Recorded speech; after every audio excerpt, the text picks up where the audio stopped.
sors de ce genre de philosophie que toute femme et femme n'a signé. Oh, je vais l'aimer.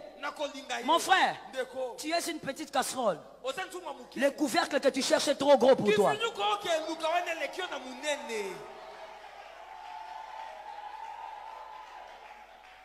J'entends des amens 3 fois. Tu sais, moi Dieu m'a fait grâce, hein? Et j'avais dit que mes filles, si vous êtes ma fille en tout cas, ayez la même grâce au nom de Jésus. Moi Dieu m'a fait grâce, je n'ai pas amené 3, 4, 5, 2 fiancés à la maison. J'ai amené un coup, une flamme. Moi j'ai pas fait des navettes. Hein, des navettes, oh non, pas lui. Oh le court là, le long là. Mais il y a des hommes qui m'ont dragué avant que je me marie. Des hommes.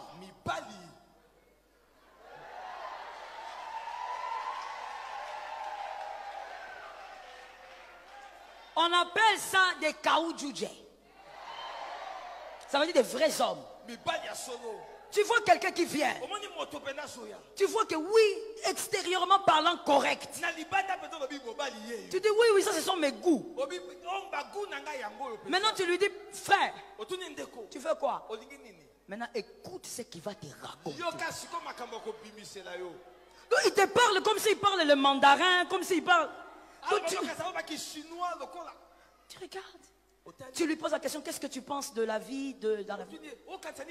Bon, l'avenir entre les mains de Dieu. Hein? Quelqu'un qui n'arrive pas à expliquer ce qu'il compte faire même avec toi. Il y a une autre façon là. Il est venu aussi. Il vient à un moment donné, il venait nombreux. Hein? C'était des attaques, on dirait. Il est venu. Il me dit, il faut que je te parle. Après le culte.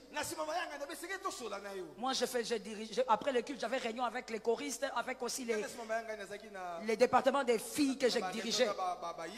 Alors après ça, j'ai duré même un peu dans les départements là pour qu'ils partent. Mais il était là très zélé. Je termine.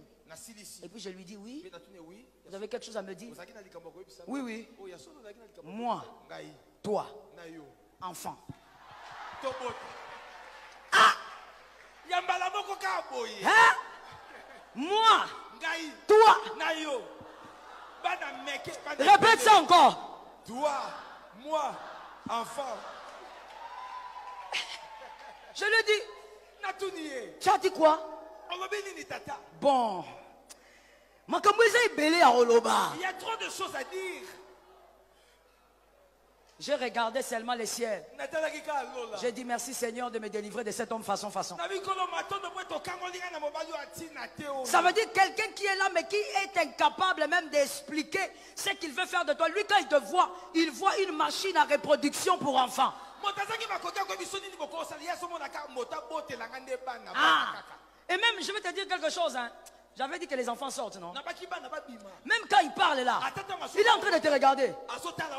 Comme si tu étais une viande hachée. Ce n'est pas possible. Un autre est venu.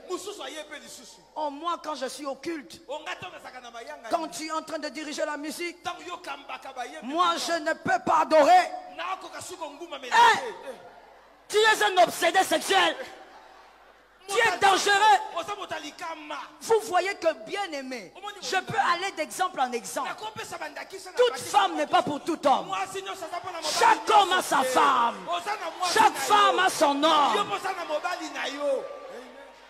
Je dis que je vais un peu, hein. Celui qui est blessé, en tout cas, qu'il prenne le baume, le Saint-Esprit va te guérir. Il y a des femmes qui aiment quand elles causent avec son mari. Il parle des chikwang, il parle des mbika, Ils parlent du riz. C'est leur causerie. Quand ils sont ensemble, ils se sentent très bien. Une femme comme ça, tu ne peux pas la mener vivre avec un homme qui, quand il cause, il est en train de lui dire, tu sais, un jour on ira en Mississippi. Elle-même, elle regarde. Mississippi. Ah, on comprend ma camboanate. Je n'arrive pas à comprendre si c'est quoi Mississippi là. Bien aimé, enlève dans ton esprit. Comme un homme est là, parce qu'il est homme, tu peux l'épouser. Voilà pourquoi des fois j'ai pitié des femmes qui envient les hommes mariés. Tu ne sais pas ce que tu envies.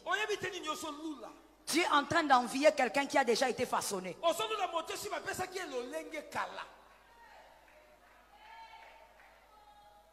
Est-ce que quelqu'un m'entend? Tu es en train d'envier une femme qui a été façonnée. Il y a un homme de Dieu. Il est brésilien. Il avait dit quelque chose. Je le suivais. Il avait donné un conseil à un couple. Quel conseil osé? La femme est venue se plaindre. Mon mari, ça ne va pas. Il ne me regarde plus. Il ne me touche plus. Mon mari ne fait pas attention à moi. Il commence à courir les filles du quartier. Écoutez ce que cet homme a fait. Il a fait quelque chose que je dis bien d'oser. Il dit à cette femme, commence à t'embellir et fais-lui croire que tu as quelqu'un.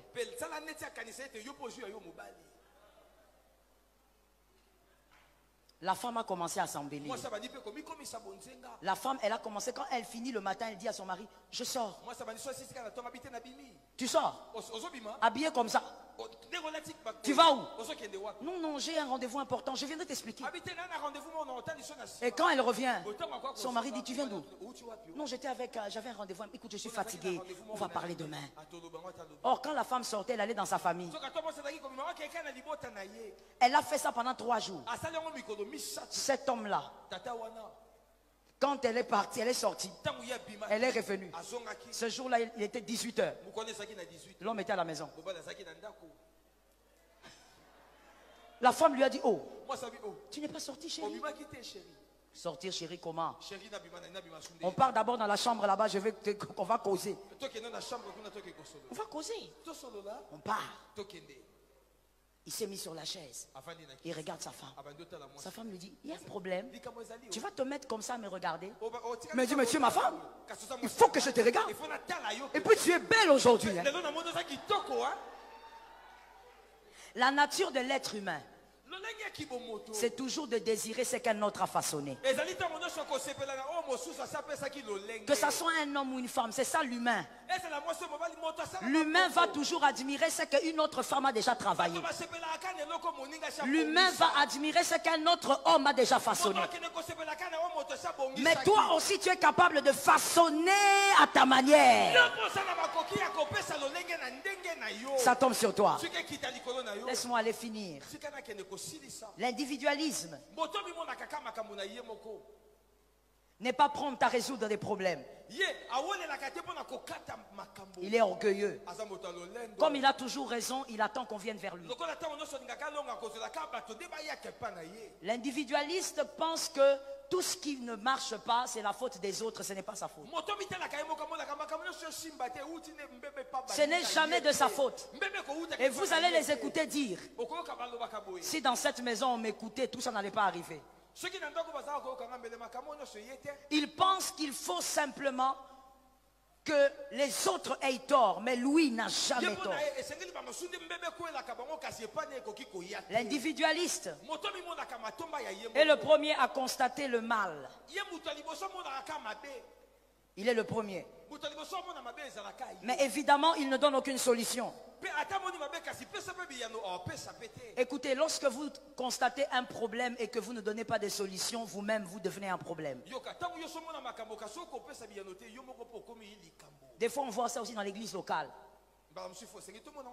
Il y a un problème qui doit être résolu dans un département.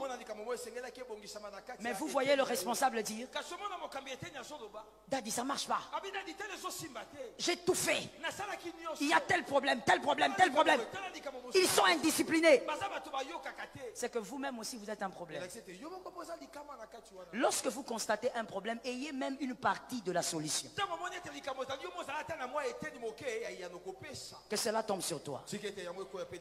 Lorsqu'on n'est pas individualiste, on cherche le remède au problème de son couple.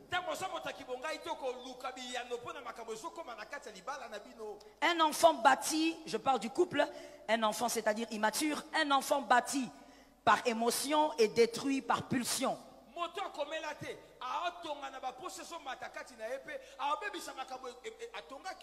Je veux me marier. Tout le monde se marie. Moi aussi, je veux qu'un homme s'agenouille devant moi. Il est immature, elle est immature, elle va bâtir par émotion. Mais elle va aussi détruire par pulsion. Mais le mature bâtit par vision. Conserve ce qu'il bâtit par détermination. Il s'est marié, il est déterminé à réussir. Ça tombe sur toi au nom de Jésus. Tu te maries, sois déterminé à réussir. J'étais en train de dire à une dame qui est, bon, elle est devenue ma fille, elle vit en Allemagne. Je lui ai dit, quand tu es dans ton foyer, ne pense pas seulement être en bon terme avec ton mari, mais décide-toi de bâtir un chef-d'œuvre. Que ton foyer soit un chef-d'œuvre. Sois déterminé de réussir quand tu mets l'alliance au doigt. Celui qui a dit Amen a reçu la double portion. Sois déterminé de réussir. En tant qu'homme ou femme, tu as la maturité, tu associes le Saint-Esprit, la prière, le jeûne, tu es déterminé à réussir. Tu dis au diable, je me suis marié, tu ne m'amèneras jamais à divorcer, tu ne détruiras pas Ephraïm et Manassé, parce que je suis déterminé. Ça tombe sur toi au nom de Jésus. Que quelqu'un dise, je suis déterminé. Non, tu ne parles pas comme un homme déterminé, dis, je suis déterminé. Tu dois être déterminé à réussir avec cette femme-là. Moi, je suis toujours béni quand je suis la servante de Dieu, Joyce Meyer. Quand elle témoigne sur son mari, elle explique comment elle était invivable, même cet homme l'a supportait alors qu'elle n'était pas encore convertie, jusqu'à ce qu'aujourd'hui, elle est la Joyce Meyer que nous connaissons. Cet homme est resté là. Il n'est pas devenu infidèle. Si cet homme n'était pas là, la vérité est que elle ne serait pas la femme que nous connaissons aujourd'hui. Il faut un homme qui a... Oh my God, je ne sais même pas comment le dire. Il faut un homme qui a la capacité de supporter certaines femmes. Est-ce que quelqu'un m'entend bien? Il y a des femmes qui ressemblent à des œufs. Tout autour c'est tout blanc. Mais à l'intérieur il y a deux couleurs. Maintenant il faut un homme qui sera capable de savoir comment bien casser pour ne pas disperser. Si Dieu te donne une Joyce Meyer qui n'était pas Joyce Meyer quand elle s'est mariée, elle était la rebelle, des fois même qui fuguait. Va suivre le témoignage, il est partout. Elle était arrogante, violente, incapable de rester dans un foyer. Est-ce que toi tu aurais supporté cette femme sans aller vers Agar? Ou tu aurais amené Ismaël dans ce foyer? Est-ce que tu n'aurais pas dit à Dieu, Seigneur, cette femme ici va tuer ma chrétienté? Voilà pourquoi je me rejoins encore pour te dire ce que j'avais dit. Dieu ne donne pas toute femme à tout homme. Dieu savait que cet homme-là allait être capable de la supporter jusqu'à ce qu'elle deviendrait la bénédiction pour les nations. Lorsqu'on est individualiste, on ne peut pas vivre ce genre de choses. Je dis à un monsieur ici, peut-être que tu as une perle rare. Mais il faut seulement que tu prennes maintenant des décisions de maturité. Madame, peut-être que cet homme-là qui te fait souffrir, qui dort dehors tous les jours. Peut-être que c'est le futur Jimmy Swaggart. Peut-être qu'en lui, il y a des prodiges et des grands miracles. Mais il faut une femme capable de prendre des décisions de maturité. Laisse-moi finir pour te dire ceci. Lorsqu'on est individualiste, yes, on est plaintif. On est plaintif. Or, les vaillants ne se plaignent pas. Les vaillants savent qu'ils sont la solution au problème. Je veux te donner une révélation de sagesse. Tout problème que Dieu met en face de vous, vous êtes la solution à ce problème. Si vous n'étiez pas la solution au problème, Dieu n'aurait pas permis que ce problème soit en face de vous. Goliath est là parce que David est la solution. Ne soyez pas plaintif. Soyez le vaillant qui comprend qu'il est la solution. L'individualiste. Je finis par ce